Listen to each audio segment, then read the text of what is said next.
another visitor. Stay a while. Stay forever. Okay, IJDM is back, and yeah, I'm waiting on a part right now on a video I've been wanting to do, and I've had a busy schedule. I have a change of the guard, so to speak, at work, so I have a new boss, and things have been going on, so things are kind of hectic right now, but wanted to keep on getting a few videos out, so this may be a quick take, maybe not.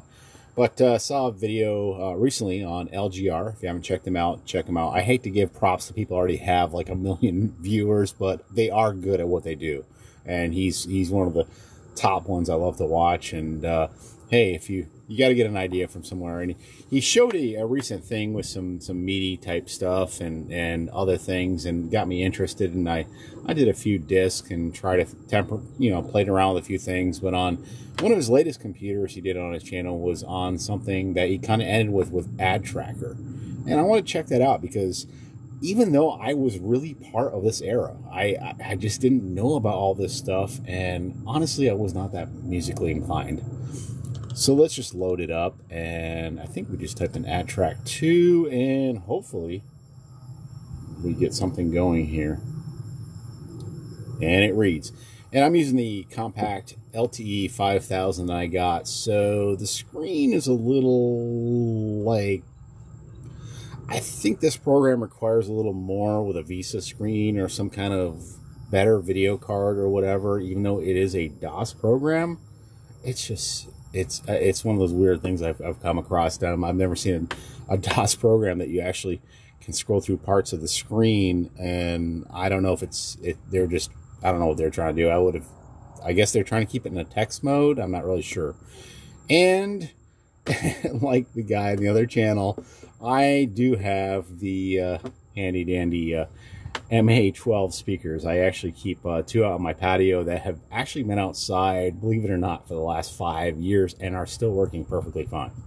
More or less protected from rain and moisture, but other than the grill's getting a little rusty down here in Florida, but they've held up really well. And this is really my only really pristine one I have left that wasn't outside. I have one other one that I reconditioned and repaired, but it doesn't even have the Roland logo because I redid the grill. But these speakers actually make things sound better, because if you're listening through these little PC speakers, you're just not getting the bass and what's being portrayed on these things.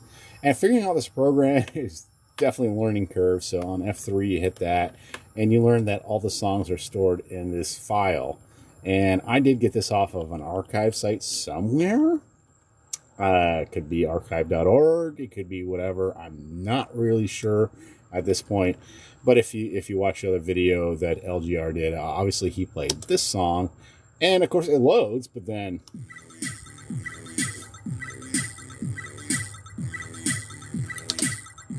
so let's freeze right there and turn that volume down for a minute.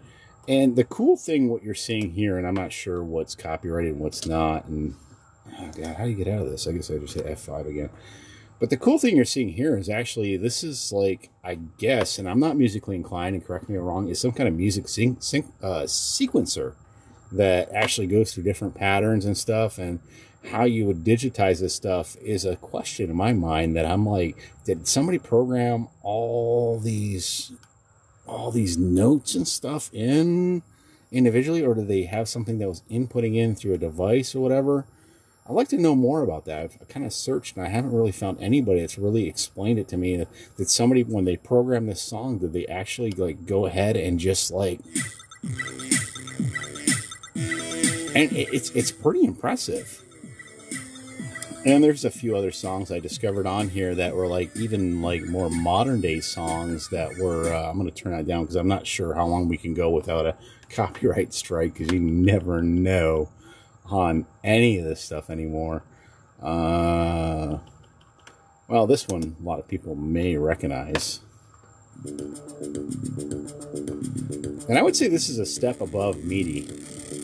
It's just cool seeing all these tracks, but again, like, you're missing part of the screen sometimes, depending on how many tracks there are and patterns and stuff. But there's a nice little, yeah, look at that. That's cool.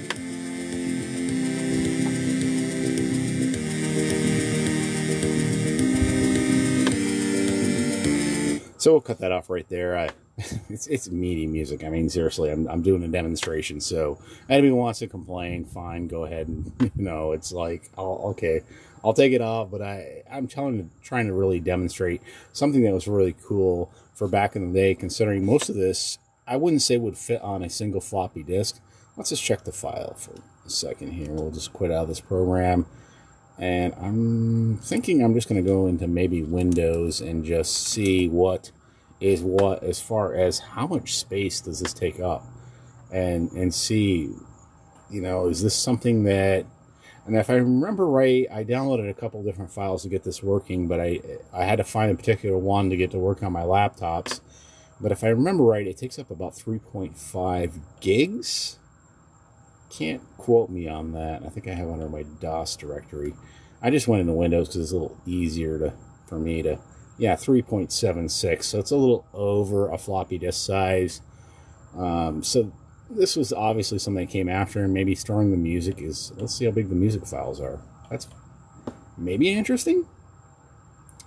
So we were listening to one of his songs. I believe it was this one. And I mean, tiny. It's 3.53. And the idea with this, I think it works similar to Midi, that it's not actually like you're recording the music into the actual computer. You're actually like doing a sequencing thing with the instruments that are already available in there. And I know for a while, from what I've learned, that Midi didn't really have a standardization. And then later on, it became more standardized, so the music sounded better. So whatever it was trying to replicate, it would obviously do that and work nearly flawlessly. I mean, honestly, I've heard accompaniments, and I've seen, like, even at our church organ has a MIDI system, but they don't really use it for anything because of different reasons. But it's really kind of a neat thing, because this is like almost like a step above MIDI. If you listen to some of the MIDI stuff, it just sounds like it's lacking in some areas, and I know it's capable of a lot more, and you can complain that in the comments, whatever. But I just thought this adtracker thing was just kind of a neat program that, well, we called the AT2, but I just kind of put stuff sometimes in, whatever it was called, and it loads up fairly decent. You can tell it's got a load on it. I think it's using some higher memory in there or something, and obviously it's using the OPL3 interface. So I mean, what it just said, but nothing extraordinary there. And I did find other songs in there that I was actually surprised that were like replications of songs that were like even more modern, which was, I was like surprised at the sound quality of some of these actual tracks. That like, oh wow, this is something that's like, I guess people are still doing, which is cool, and keep doing it. But anyhow, I really don't have any particular thing picked out, and like I said, I don't script these, and I don't really do anything. So let's just, hit one and hit play, and just end on that note.